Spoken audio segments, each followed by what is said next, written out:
साधना news के खास कार्यक्रम में आज जिस मुद्दे पे चर्चा करने जा रहे हैं, मुद्दा है कि जो नगरीय निकाय के चुनाव है और जिला पंचायत के जो चुनाव, त्रिस्तरीय पंचायत चुनाव में जो इस बार की व्यवस्था अपनाई गई है वो राजनीतिक पार्टियों के लिए कितना बेहतर रहेगी या कितना चुनौतीपूर्ण है, इसको समझेंगे।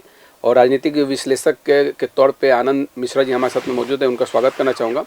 और आनंद जी, इस बार का चुनाव जो त्रिस्तरीय पंचायत चुनाव चाहे नगरीय निकाय चुनाव को समझा जाए तो इसको किस तरह से देख पाते हैं?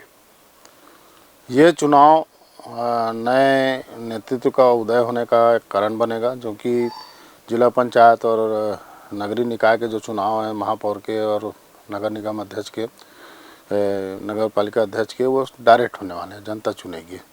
तो ऐसा चुनाव में जो चुन के आएगा वो पॉलिटिकल रूप से बहुत स्ट्रांग होगा और नया नेतृत्व उभरने का बहुत अच्छा मौका है ये, और सही फैसला है कि इस टाइप का चुनाव होना चाहिए। और पार्टियों की तैयारी को अगर समझा जाए, खासतौर पे कांग्रेस, क्योंकि कांग्रेस सत्ता में नहीं है। पिछली बार जब कांग्रेस की सरकार थी तो उन्होंने प्रत्यक्ष प्रणाली को बदल के अप्रत्यक्ष प्रणाली से चुनाव कराया था और उसमें तमाम नगर निगमों में अगर देखा जाए तो कांग्रेस की सत्ता रही। ऐसे में माना ये जा रहा है कि जो प्रत्यक्ष प्रणाली है वो कितना चुनौतीपूर्ण रहेगी कांग्रेस के लिए? संगठन को अगर मजबूत किया जाए तो चुनौती उतनी नहीं रहेगी, क्योंकि कांग्रेस के शीर्ष नेताओं में और जो वरिष्ठ सीनियर कार्यकर्ता हैं और जो पुराने कांग्रेसी हैं, उनसे संवाद की कमी देखी जा रही है कि आपस में उनके बात पर मतलब विचार विमर्श ये सब नहीं हो पाते जो पहले हुआ करते थे।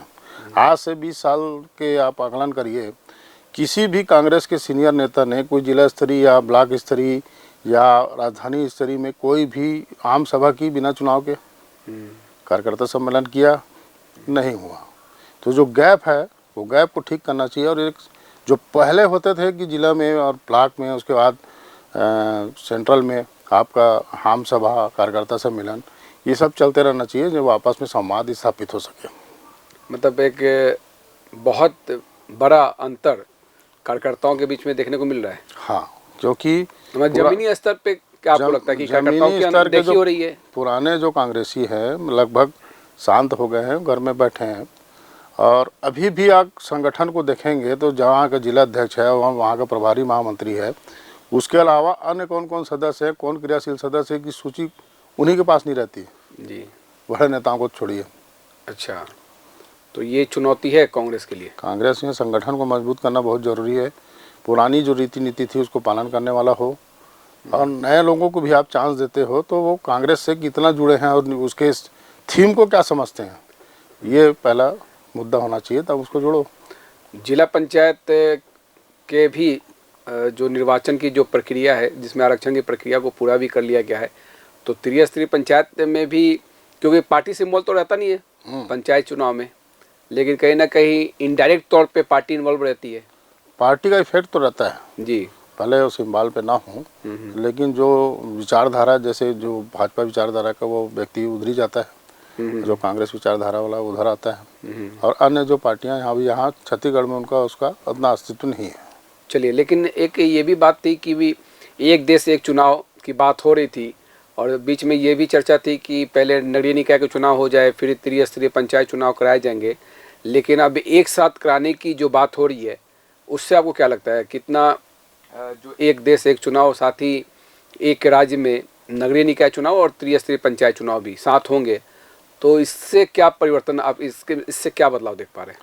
एक साथ एक मुश्त चुनाव अचानक से नहीं होगा, उसकी तैयारी करनी पड़ेगी और उसके लिए बहुत समय चाहिए। अभी तत्काल में आप बोलेंगे तो नहीं हो पाएगा। वो 2 चरणों में माना जा रहा है कि 2 चरणों में चुनाव कराया जाएगा। 2-3 चरणों में ही होगा और लंबा समय लगेगा उसमें। इतना बड़ा देश है, कोई छोटा देश नहीं है। नहीं, राज्य की बात हो रही है। राज्य में भी जो दोनों चुनाव एक साथ कराने की बात हो रही है। नहीं, तो दोनों चुनाव एक साथ, इसलिए इसको राजनीतिक रूप से मंच दे के उसको टाला मटोल किया जा रहा है कि मान लो अगर रिजल्ट ऊपर नीचे आता है तो इसका जो दिल्ली चुनाव में क्या फ़र्क पड़ेगा, उसको भी सोचा जा रहा है। जी, तो क्योंकि अभी जो सर्वे आए हैं उसमें सत्तारूढ़ पार्टी के खिलाफ है वो। अच्छा, तो कांग्रेस के लिए तो अच्छी बात है। कांग्रेस के लिए अच्छी बात है, लेकिन कांग्रेस अपने संगठन को मजबूत करे तो उससे अच्छा और कुछ है ही नहीं। तो बीजेपी के लिए तो बेहतर हो जाएगा फिर ऐसे में? बीजेपी, आपका ऐसा कहना है? बीजेपी इसलिए टाल रही है कि ये चुनाव आगे वाले आने वाले बिहार चुनाव, दिल्ली चुनाव में भी फर्क डालेगा ना, तो उसको जितना टाल लिया जाए। अच्छा, चलिए तो और समय काल के हिसाब से लेकिन क्या विचार लोकल बॉडी चुनाव का फर्क पड़ता है विधानसभा चुनाव में, जो आप बात कर रहे हैं दिल्ली या बिहार? नहीं नहीं था, वो तो मीडिया के ऊपर है। भाई मीडिया उसको कितना हाईलाइट करती है कि देखो यहाँ पे सत्ता होने के बाद इनकी वापसी नहीं हो। बातचीत तो होती ही है कि मीडिया में ये तो चीजें होगा आती ही, है, लेकिन विधानसभा चुनाव एक अलग चुनाव माना जाता है। लोकसभा चुनाव का स्तर अलग होता है। लोकल बॉडी चुनाव एकदम जमीनी स्तर के मुद्दे होते हैं। हाँ, लोगों के बीच के मुद्दे होते हैं, लोकल मुद्दे होते हैं, पानी, सड़क, बिजली, इस तरह के मुद्दे होते हैं। तो आप सत्ता में हो, आप उसी को पूर्ति नहीं कर पा रहे हो, तो आगे फिर विधानसभा चुनाव में आप क्या करेंगे? मतलब एक तरह से लिटमस टेस्ट हो जाएगा हाँ, कि तो उसके क्या कारण स्थिति। और कांग्रेस यहाँ पे मुद्दे सही तरीके से उठा पाई या नहीं उठा पाई, ये भी तो बात होती है कि विपक्ष ने उन मुद्दों को उठाया, जनता के बीच में किस तरह से वो मुद्दों को ले जा पाए, ये भी तो महत्वपूर्ण होता है। अब आप ये कह रहे हैं कि कार्यकर्ताओं के बीच में जो अंतर है, अंतर विरोध की जो स्थिति है, उससे तो जूझ रही है कांग्रेस।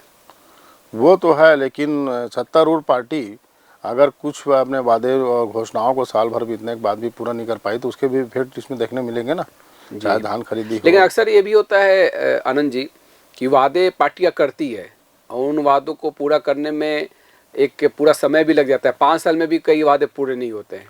पहले और माना ये जाता है कि एक समय के बाद में वादों पे चर्चा भी शुरू होती है, तो जनता तो सब देख रही है कि कौन से वादे पूरे हुए, पहले कौन से नहीं पॉलिटिकल हुए। उतना अवेयरनेस नहीं हुआ करती थी जी, अब मीडिया है, सोशल मीडिया है, सारी चीज़ें फैलती हैं और उसका अंदर तक असर होता है, क्योंकि ग्रामीण क्षेत्र में भी सोशल मीडिया बहुत एक्टिव है। जी, तो आप क्या वादे किए थे कि सिलेंडर आप कम देंगे, धान खरीदी में ये करेंगे वो करेंगे, जो घोषणाएं थी उसका भी फर्क पड़ता है। जी। तो चलिए, घोषणाएं तो देखिए होता ये भी है कि घोषणा कर दिया जाता है, लेकिन जब सिस्टम में चीज़ें बढ़ाने की बात आती है तो बहुत सारी चुनौतियां भी सामने होती है। तो ये घोषणा करने वालों को सोचना चाहिए ना पहले। तो ये तो सिर्फ एक पार्टी का नहीं है, तो सभी पार्टियों की अमूमन स्थिति यही वो है। सब के लिए वही है, लेकिन ऐसे अनुभववान लोगों को घोषणा पत्र और बनाने। मुझे लगता है कि अब चुनाव में नए सिरे से सोचने की आवश्यकता है कि चुनाव में जो आप वादे कर रहे हैं, आप घोषणा पत्र बनाते हैं तो उसमें ऐसे लोग रहे जो सिस्टम को समझे कि इसमें क्या क्या दिक्कतें आएंगी। ये तो बोल तो दिए हम, लेकिन बाद में इसमें पूरा करने में क्या क्या दिक्कतें आएंगी उसको सोच के फिर घोषणा करें।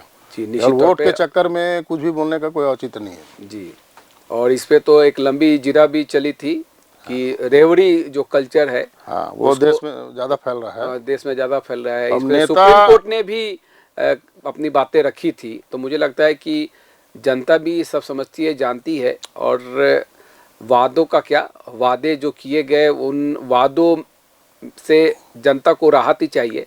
तो मुझे लगता है कि लोकल बॉडी चुनाव में जो मुद्दे खास तौर पर रहते हैं, लोगों के बीच के होते हैं, मोहल्ले के मुद्दे होते हैं कि पार्षद ने उन कामों को किया या नहीं किया, सड़क की सफाई, नाली की सफाई, पेयजल की व्यवस्था, ये तमाम जो स्थानीय मुद्दे हैं वो काफ़ी प्रमुखता से रहता है आनंद जी।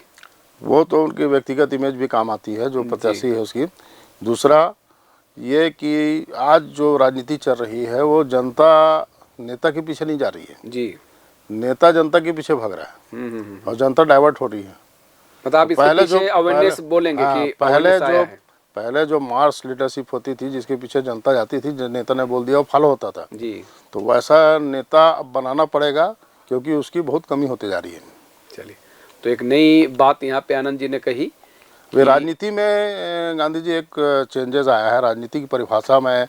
आपको जो मैं सोचता हूँ उस हिसाब से राजनीति में अब सबसे हावी चीज़ है रा से रुपया, जा से जनता और जानकारी, जी, ता से ताकत तेवर तवज्जो, नीति से नियत निष्ठा, ये चारों पांचों चीज़ का समंजस होगा तब वो राजनीति ठीक होगी।